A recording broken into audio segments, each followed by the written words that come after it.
With the basics of logging in and logging out behind us, we can focus on more interesting things. And in this video, we're going to focus on this function right here. And we're going to come up with more appropriate things to do when a user actually does log in or does log out. For example, we want to redirect them to the right location. If I log in and I'm on the login page, I should get brought over to something like the dashboard page on a successful login. If I'm on the dashboard page or I'm on a page to edit an expense and I log out, I should get brought back to the login page. So to get that done, we're going to be changing the user's location. And in this case, when a user does log in, we also want to fetch their expenses. So we're going to have to work in some of the code from up above into this guy down below. And to kick things off, what I'd like to start with is just to figure out how we can actually redirect the user. Now, we've already done some redirects inside of our programs. If I were to go up to one of our components like add expense page, inside of here, we dispatch something, and then we use history.push. History is passed into this component because this is registered with a route. But the problem is, in this context, we are not inside of a component registered to a route. We just have some code and we just want to access that history API. So with our current setup, there is no way to do that unless we were to shift all of this over to some sort of component, and that really wouldn't make sense.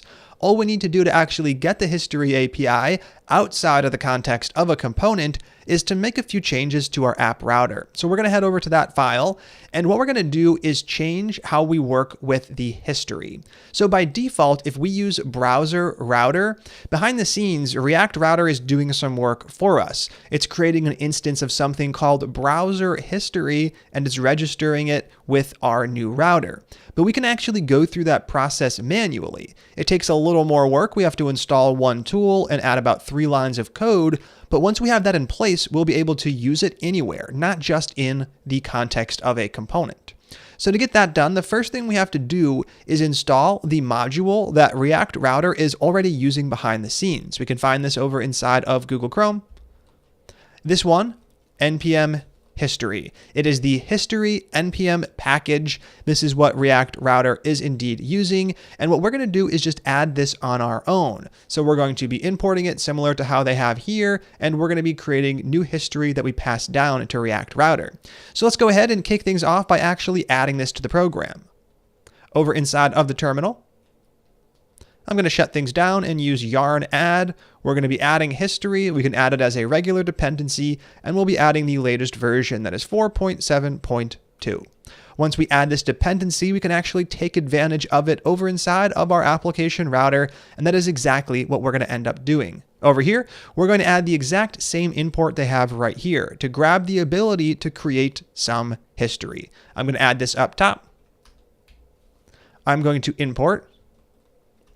We're going to call this one create history. This is a default export, and we're going to grab it from the module we just installed. That is going to be history / create browser history. This function is what we're going to use to create our own history, and then we're going to need to make some changes to React Router once we create it. So down below, we can make our own history, const history. And to create it, all we have to do is call the function. It doesn't take any arguments. We use create history. Now we're creating this history on our own, and currently we are not integrating this with our router. We're using browser router, which uses the browser history by default. What we're going to do is switch from browser router to the regular router. When we make this switch, we're allowed to provide our own history value, history right here. We provide the history prop to router, and we can set it equal to the custom history we just created. So instead of using browser router, which already has history built in, we use the regular router and we pass our history in. For the router code, everything is going to be exactly the same. There are no changes necessary. The only advantage is that we have access to the history variable right here. We could export it like this, and now we can use it in other files. Now, if we are using router as opposed to browser router, we want to change the code up above too. I'm going to remove browser, just grabbing router. With this in place, we can save the application router. We can move over into app.js and actually grab the new history export. Up above, we already have an import for app router. That is the default export. I'm going to add a comma and some curly braces to grab one of the named exports, history. So now we have access to the exact same history that we were using in our components. which means we can use history.push down below to navigate the user between pages. I'd like to start off with the logout case since that's going to be the easier one. Instead of console.logging logout, what we're going to do is use history, which we just imported, .push, which we've already used in our components. And remember, push takes the path you're trying to go to. We're going to provide that via a string, and we're just going to go to /. So if someone does log out, no matter where they are, let's bring them to the login page. Now that we have this in place, we can actually save app.js over inside of the terminal. I'm going to start up the server with yarn run dev server. Then we'll boot up our application over inside of Chrome. The app is running on localhost 8080, which I have over here. I'm going to give things a refresh, and in just a second, we should see the application. Now, the goal is going to be to go to a page that's not the root of the application. So I'm going to go over to the dashboard page manually. That's /dashboard.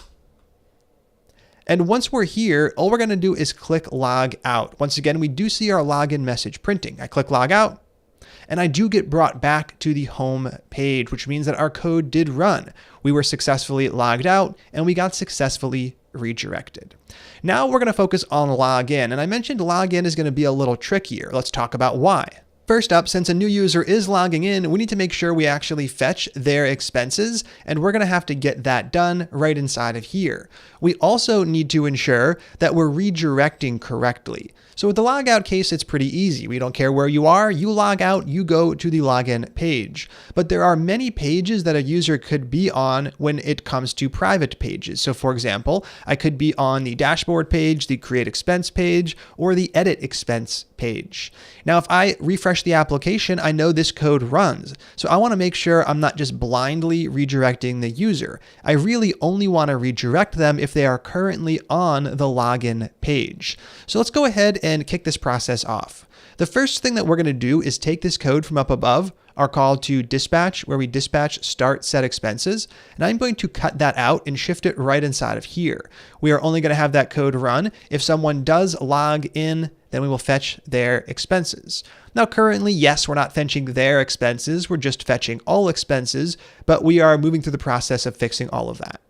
So we have this code in place. Now this means if someone does log out and they're logged out when they visit the application, nothing's actually going to render. They'll end up just sitting on the loading screen indefinitely. So to fix that, what we're going to do is take this one line, copy it, and paste it down below. We're going to make sure that we render the application, then we redirect them to the login page. Now, this creates a couple of problems. First up, we have some duplicate code. We should probably break that out into a function. Second up, imagine what happens if I'm already viewing the application. If I'm already in the app and I log in or log out, we don't want to re-render everything. We really only want to render the app one time, whether it's this one or this one. All other times, we really don't want to render the application. So to fix that, we're just going to create a variable up above to manage this. We're going to create a const.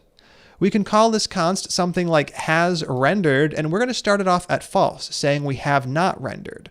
Then we're going to create an arrow function. We can call this render app, and this is going to be a function that renders the application, but it does it conditionally, so it's only going to do it a single time. Now, we are going to eventually call this here and here to remove the need for the duplicate lines. Inside of render app, what are we going to do? We're going to start by checking if we have not rendered already. If we have not rendered, then we are going to render. If we've already rendered, we're going to do nothing inside of this function. Inside of here, what are we trying to do? Two things. First up, we're trying to run this line. So I'm going to take it, copy it, and paste it up above. That's going to allow us to remove it down below. Second up, I'm going to switch has rendered over to true. So now we have this little bit of code that's going to make sure the app only renders a single time, and we can take advantage of it by just calling it here. I'm going to call it right here, render app. And I'm going to call it down below, render app. So we can render the app whenever we're ready, and we can just do it a single time. From here, we are almost done, but there is still one more important thing to do, which is to actually redirect the user if they are currently on the login page. If you remember from earlier on, history gives us access to the current location as well. We used that to pull out things like URL parameters.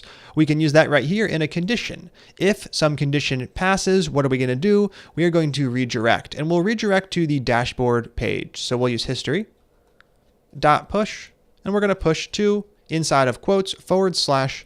dashboard, making sure the user gets over to the correct location. Now we only want to do this if they are on the login page. History.location stores their current location.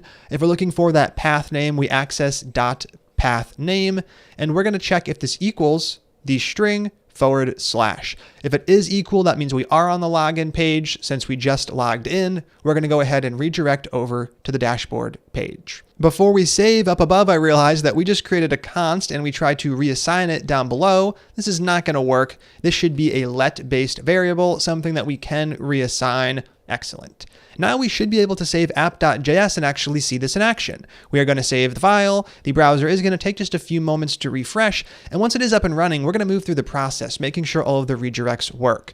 We start off at the login page, and that's because we logged out. So all is well so far. I'm going to go ahead and log in. The pop-up comes up. I'm going to click one of my accounts. I'll pick the first one, the one I've been using so far.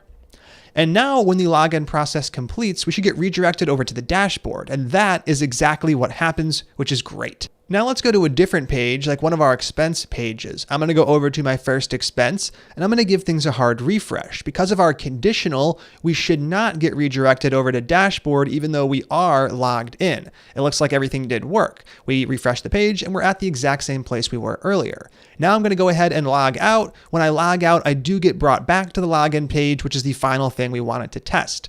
So in this video, we created the redirect functionality, allowing us to switch between various pages as the user authenticates and logs out. Now, this isn't the complete picture because I can still be logged out and just manually visit one of those pages, like /dashboard. I can go over there manually, and there's currently no check in place. Well, there's no check in place because I manually went to that page, but if we were to click a link, something like create, we can get over to the page via that. So this is a problem. We want to make sure that we're not just checking authentication and redirecting when I actually visit the app for the first time. As I switch between these pages, whether it's via links in the application or JavaScript that programmatically redirects, I want to make sure I'm not at places I shouldn't be. For example, I'm logged out. I can see the add expense page. That's definitely a problem. So we're going to focus on knocking that out in the next video. We're going to learn how to create truly private routes that users cannot actually visit unless certain criteria are met, in this case, authentication. We're going to get to that next. For now, we're all done with this one. We have our complete setup in place for redirecting, and we're really not going to add any more to this file. I'll see you in the next one.